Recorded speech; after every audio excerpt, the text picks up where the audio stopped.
Let's see. Great ball game tonight. A lot of great things to talk about. Obviously, Bryan Wu taking the perfecto into the seventh.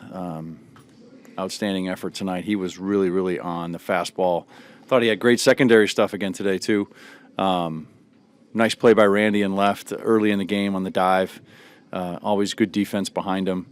And then the offense able to get three in the one inning. Couple of big hits with guys in scoring position.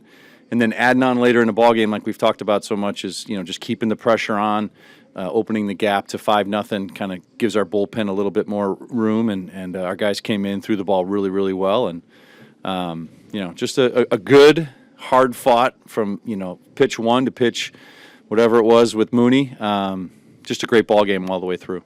And he's been able to pitch in the seventh inning a bunch over the past month plus, but tonight, when could you tell that he was in the rhythm that he was able to get into and just establish the dominance that he that's a good offensive team. I think what they do offensively is difficult, and I think after about the first and second inning, you could tell something special was happening. He really had good stuff. Just the swings they were getting early on, you could tell that his ball had a little extra life. And then his secondary stuff I thought was excellent as well. So I think you could tell second, third inning that he was going to have a good night, and he took that all the way into the seventh. I mean, a lot of first pitch strikes, obviously, but I think before the walk to Cronenworth, he only had 1 3-ball count. I mean, just the efficiency of just filling up the zone. How much did that help him? Yeah, his pitch count was really low, and that was a big key for him to get deep, and it kind of ratcheted up a little bit there in the seventh. But he just continued to attack, and that's what we talk about here so much is attacking the strike zone, and he was able to do it tonight with some really good stuff. What have you learned about Bryan since you've kind of been around him a little bit more?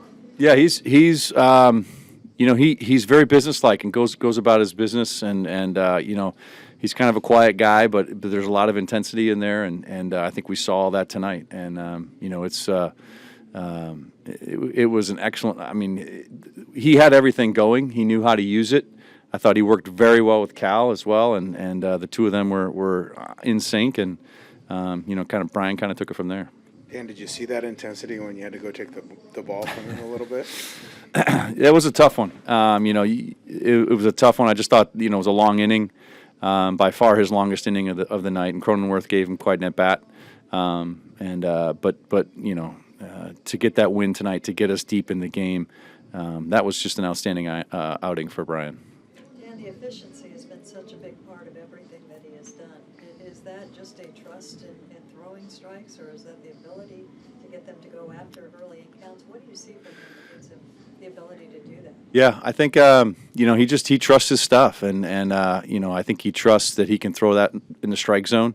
He can throw quality strikes and either get weak contact or swing and miss, and we saw all of that tonight.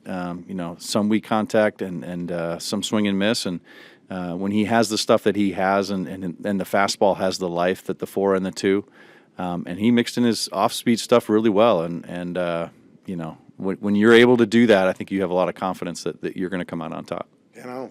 The pitch he gave up the home run, it wasn't a bad pitch. It was it was on the edge. I mean, how many people in baseball can hit it that hard and keep it fair like that? Yeah, I mean, that's, like I said, that's a really good offensive ball club, and they've got some guys in there that can do damage on good pitches, and that was one of those cases. That makes Bryan's outing actually all that more impressive, what he was able to do tonight to them. How much trust are you gaining with Troy? That's a pretty big spot to go to a rookie who's made about 15 appearances. Yeah, I mean, I think he's definitely shown an ability to work through those situations, and he's had a number of those now here lately, and he's handled them very, very well. I thought even after giving up the base hit, he was able to really lock in on the next on Merrill and make some good pitches. A pretty good at bat from Merrill, but able to get him in the end, and that was a big turning point in the game for us. And Luke Raley had a key knock for you tonight. He's been one of your better hitters for a little bit here. What have you seen from him, and just how hard he works? Yeah, I mean, Luke is he's a very gifted player. He's got the ability to hit for power. He can run. He can defend. He's got it all, and he's a workhorse. There's no doubt about it. And we're seeing some of that pay off for him right now. And two really big RBIs for us to kind of open the gap there and make it 3-0 and make it early and gave us a little chance to settle into the ball game. Great job by Luke tonight for sure. He and Cal hit essentially the same pitch to the same location in that inning to give you those 3 runs. Is that just from them studying, or what does that tell you about where they are with their process? I mean, again, these guys are putting together some pretty good approaches at the plate, and I think we're starting to see some of the fruits of that, and those are two really good examples of it. Getting a pitch, being able to do something with it, especially with the runner in scoring position, and picking up some big RBIs. So that was a big lift for us early in the ball game.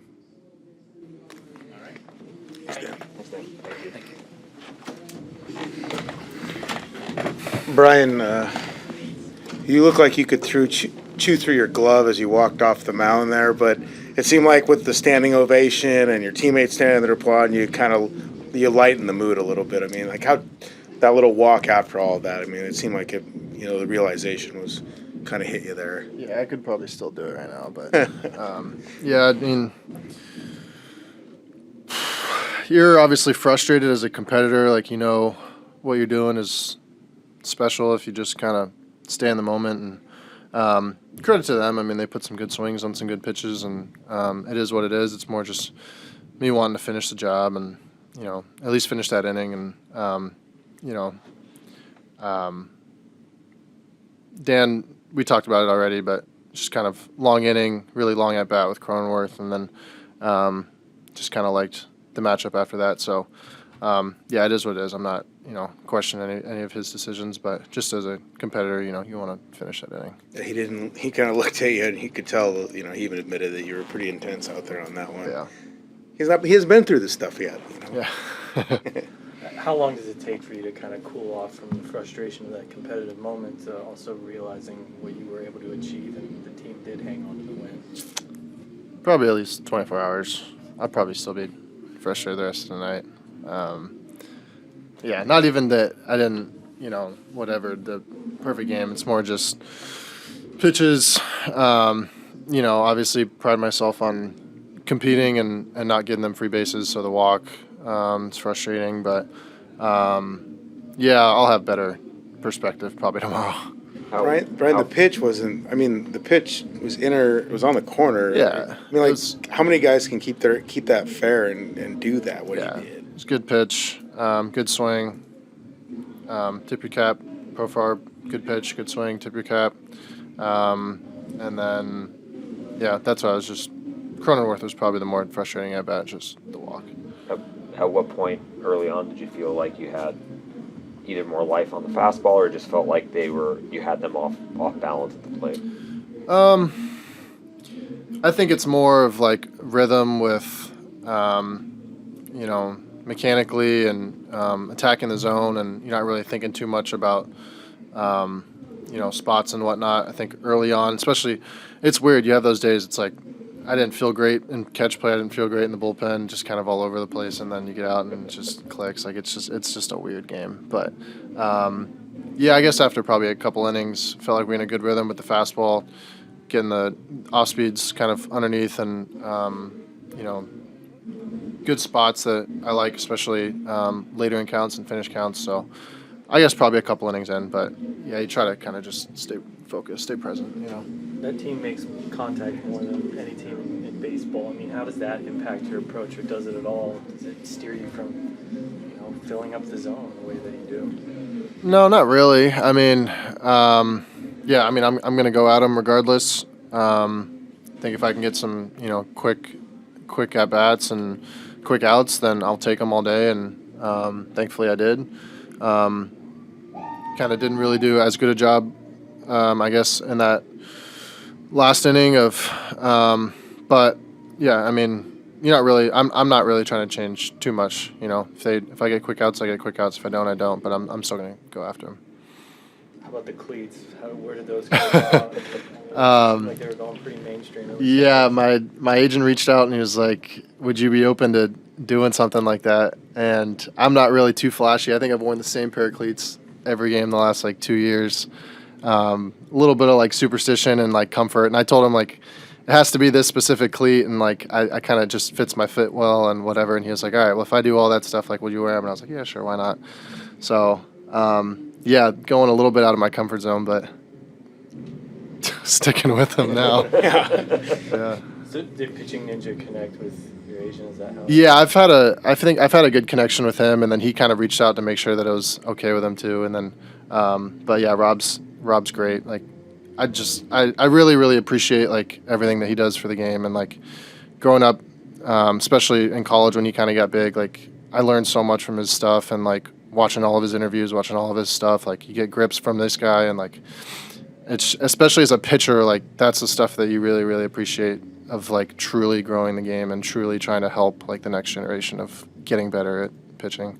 Is it Stadium Customs that did it, or who did it? Do you know who did it? I got to double check on that. I think it was Lucia Customs, but yeah, thank you to everybody. I mean, like, could you imagine? You got Ric Flair on your shoe. You know, that's not something that's, you know. Yeah, that's what I said. It was a little out of my comfort zone, a little bit out there, but sticking with him now, and you'll see him next year. That's for sure. Thanks, Bryan. Thanks, Bryan.